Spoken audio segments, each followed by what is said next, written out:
Hello, and welcome to this episode of Martyrs and Miracles. In this episode, I'll be sharing my sermon from the 11th Sunday after Pentecost. I did this at St. Michael's Episcopal Church in Mandeville, Louisiana.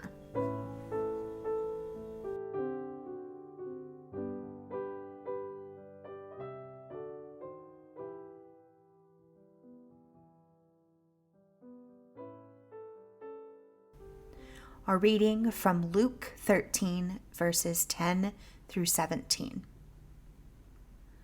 Now Jesus was teaching in one of the synagogues on the Sabbath, and just then there appeared a woman with a spirit that had crippled her for 18 years. She was bent over and was quite unable to stand up straight. When Jesus saw her, he called her over and said, "Woman, you are set free from your ailment." When he laid his hands on her, immediately she stood up straight and began praising God. But the leader of the synagogue, indignant because Jesus had cured on the Sabbath, kept saying to the crowd, "There are 6 days on which work ought to be done. Come on those days and be cured, and not on the Sabbath day." But the Lord answered him and said, "You hypocrites! Does not each of you on the Sabbath untie his ox or his donkey from the manger and lead it away to give it water? And ought not this woman, a daughter of Abraham, whom Satan bound for 18 long years, be set free from this bondage on the Sabbath day?" When he said this, all his opponents were put to shame, and the entire crowd was rejoicing at all the wonderful things he was doing. So anytime I'm preparing a sermon, at some point I have this conversation with God that goes a little something like this. "God, that's really uncomfortable to say out loud. I'm not sure that I should." And God says to me, "Good, Kristen. That means other people need to hear it too. Put it in your sermon." In our gospel reading today, the leader of the synagogue questioned Jesus, saying, "Why now? Why the Sabbath? And after all, she's been in this condition for 18 years. What's one more day? And geez, why the Sabbath? Come on. I mean, Jesus was Jewish, right? God told us to rest on the Sabbath. It's the law of God. But here's the thing. Jesus isn't saying the Sabbath isn't important. He's reminding us of the true meaning of the Sabbath, and that in today's time is meant as a critique directed towards us Christians about our own distortions of practice. Jesus, the guy who flipped tables, is saying, enough is enough with your self-serving rule-making. Remember what the Sabbath means.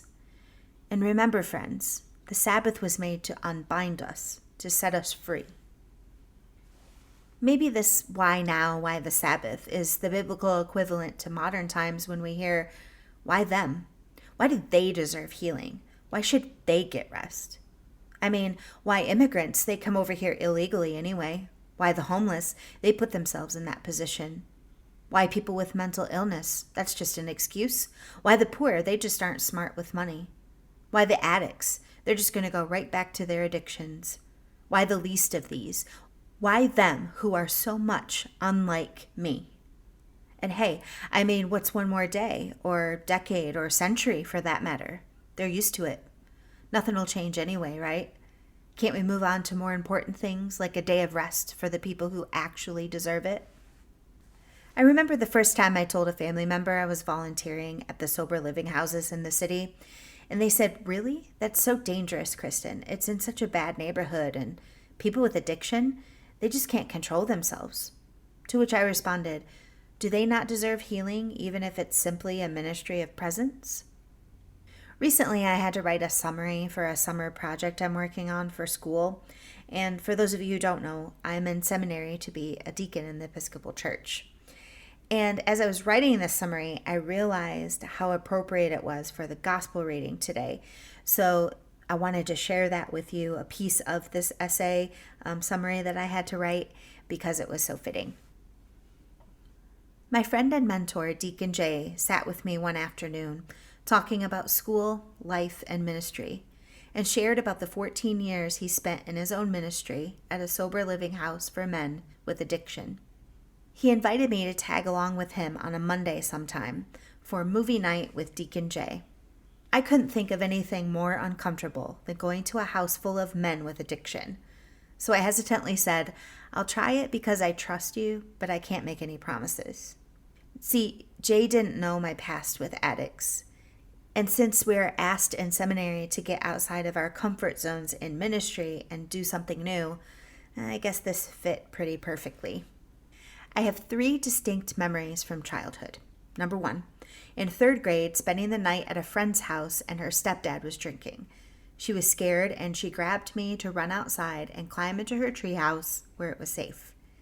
He stood outside yelling at us to come down as I begged to go home. 2, I spent many summers as a child with relatives who had a vacation trailer on a lake. One of them liked to spend most of their summer drinking excessively and having bad accidents with the grill, the boat, and the golf cart.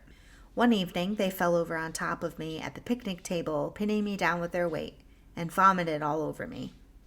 And 3, a friend in high school called me from a slumber party I wasn't invited to and decided to tell me all about it at 3 o'clock in the morning, drunk, high, and a situation that repeated itself for the rest of high school. Fortunately for my parents, all these instances led me to never want to get drunk in my life, ever. A friend visited the city several years ago and called me saying, "I need you to pick me up. Can I stay with you? I'm not safe." So I dropped everything to pick him up. It took less than 24 hours for me to realize he was kicked out of where he was staying because of his severe drinking problem. When I tried to confront him in my own kitchen after he drank nearly an entire 24-pack of Michelob Light in the span of 4 hours, he became violent. The only reason I didn't call the police is because his family is very close to me. I told him he could sober up, but he had to leave the next morning. One evening, I took a wrong turn and went a different way home. I passed by a crashed car on the side of the road with a distraught woman walking along the ditch. I felt Jesus next to me saying, "I need you to turn this car around right now, Kristen, and help her. No one else will." So I did. She appeared to be fleeing, and when I asked if she needed me to call someone or make sure she was safe, she said yes. So to get her out of traffic, I packed her and her 2-year-old son in the backseat of my car and drove across the street to the parking lot of the local grocery store out of harm's way. I looked up the phone number for the woman's shelter, and in the span of 5 minutes, I realized she was not woozy from a car accident, but she had overdosed on fentanyl and was starting to pass out intermittently in the backseat of my car, while her son watched his mom's head bang against the headrest and screamed for her to wake up. I called 911, and when an ambulance finally arrived, she was near death. I was desperately holding her up and trying to keep her awake. They shot her with Narcan right in front of me while I was grasping her hands, watching the whites of her eyes roll back in her head. And as I witnessed how she was mocked by the very people who strapped her in the back of that ambulance, and how I was treated after giving a statement, I realized just how messed up this whole system is.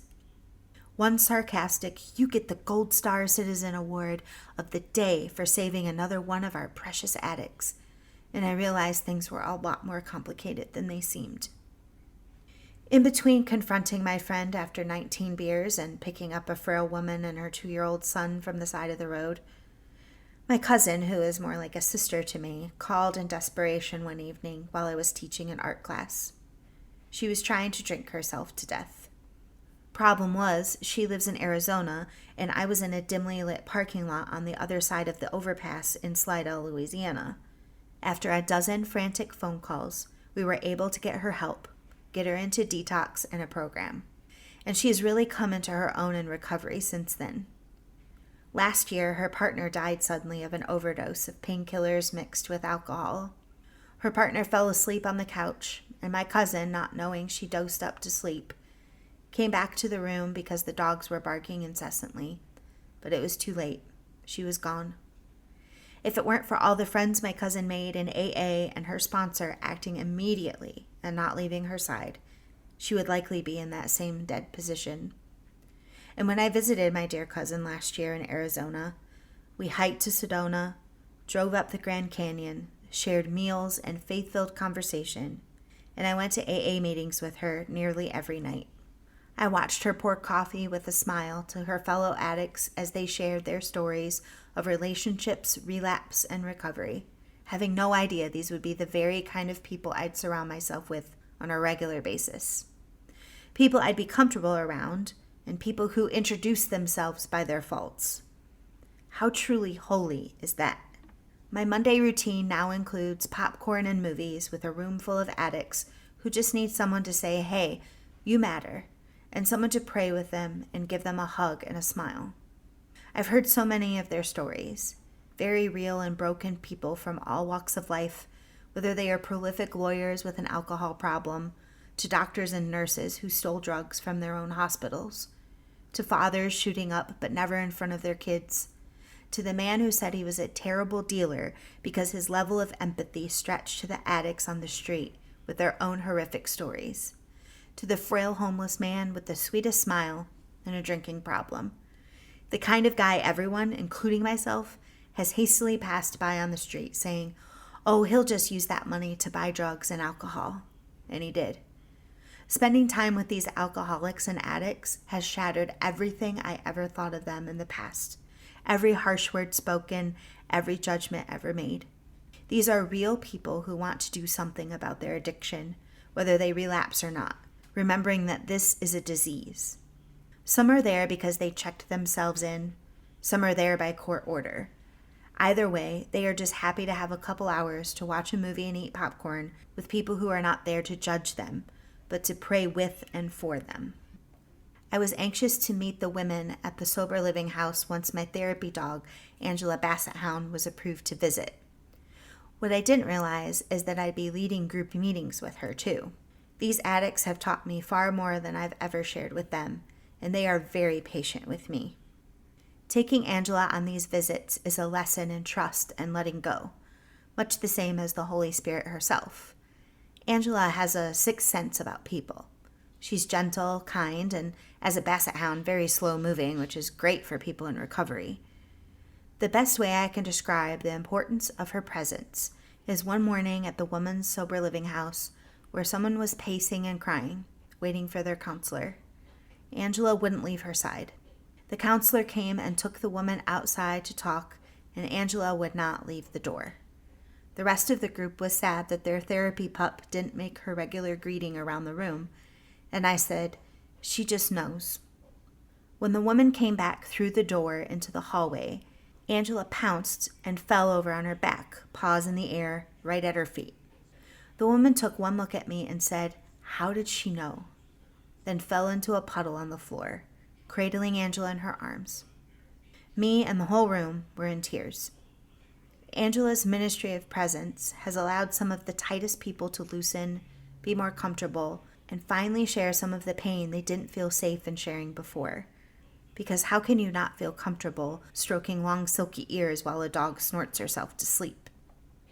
Angela and I were invited to a recovery retreat recently, and she was at the feet of the very people who needed her most, especially a man she kept pulling me towards, and I jokingly said, "You must need her right now. She won't leave me alone about this." His response when Angela laid at his feet, "I've been anxious all day and not doing particularly well. She must know." Because of her presence, one participant felt comfortable enough sharing her dramatic story while she sat on the floor stroking Angela's ears. And when I led a small group workshop, we talked about where we saw God that day, and someone said, "In Angela's face." So why did I choose a ministry with a bunch of addicts? Well, I think this ministry chose me. I'm pretty sure the Holy Spirit had a hand in directing the compass on this one. She is pretty direct sometimes. Because as I sit here to write this paper on my summer project, I realize that all these past experiences led to this. What I learned of myself through this time is that we don't know what our experiences lead to until we reflect throughout our life and see where it guided us all along. We just had to look for the clues. I've learned that a mere ministry of presence is most important, whether it's answering a desperate phone call from someone about to drink themselves to death, being present in a meeting where people feel comfortable sharing their most guarded stories, eating popcorn with a room full of broken people who just need a smile, or a sweet basset hound who has to make her way around the room, greeting everyone and won't sit still until that happens. This only fuels my call further as a future deacon of the church. If I had known then what I know now, when someone asked me, why a collar, I would have answered twofold. Because I see the way the guys at the Sober Living House feel safe asking deep questions about faith to Deacon Jay, who wears a collar every Monday night, and because Angela Bassett needs one to attach her leash to. Dear ones, the good news today is that not one more day should pass. What better day to heal, to be healed, and be liberated from our own bondages than the Sabbath? Is this church not meant to be a hospital for the broken?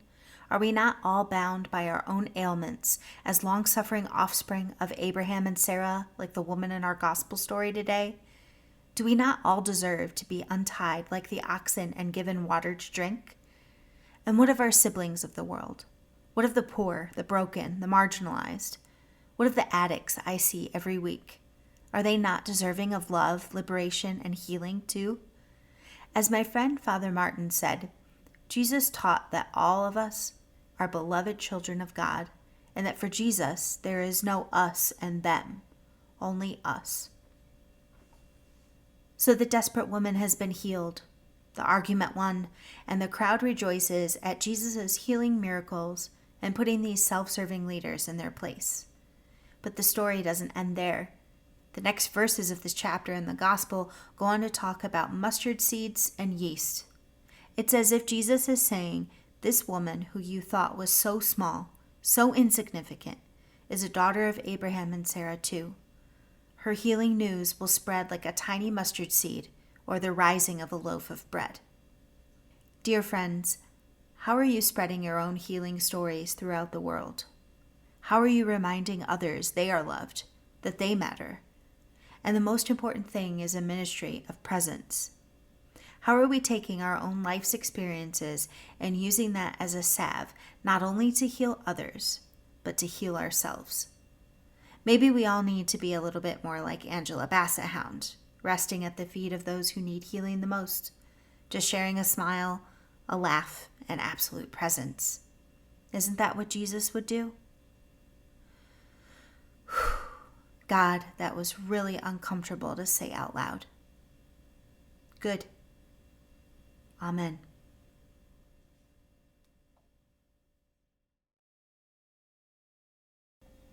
If you or someone you know needs help with mental health or substance abuse, go to usa.gov/mental health substance abuse. For suicidal thoughts and behavior, dial 988 for help from the Suicide and Crisis Lifeline. You can also reach them at 1-800-273-TALK or 1-800-273-8255. The Substance Abuse and Mental Health Services Administration, or SAMHSA, offers these services to help with drug and alcohol abuse. Call SAMHSA's National Helpline at 1-800-662-HELP or 1-800-662-4357. This treatment referral and information service is completely confidential, free, and available 24 hours a day, 365 days a year in English and Spanish. It's for individuals and family members facing mental or substance use disorders. Alcoholics Anonymous, or AA, helps people with problems controlling how much alcohol they drink and those who wish to stop drinking. Locate a meeting center or online support group at aa.org/findAA. Al-Anon supports people affected by alcoholic family members or friends. Find a meeting in your area by going to alanon.org. That's AL-ANON.org. Narcotics Anonymous, or NA, assists people who want to stop abusing prescription or illegal drugs. Find a meeting center or online support group at na.org/meeting search.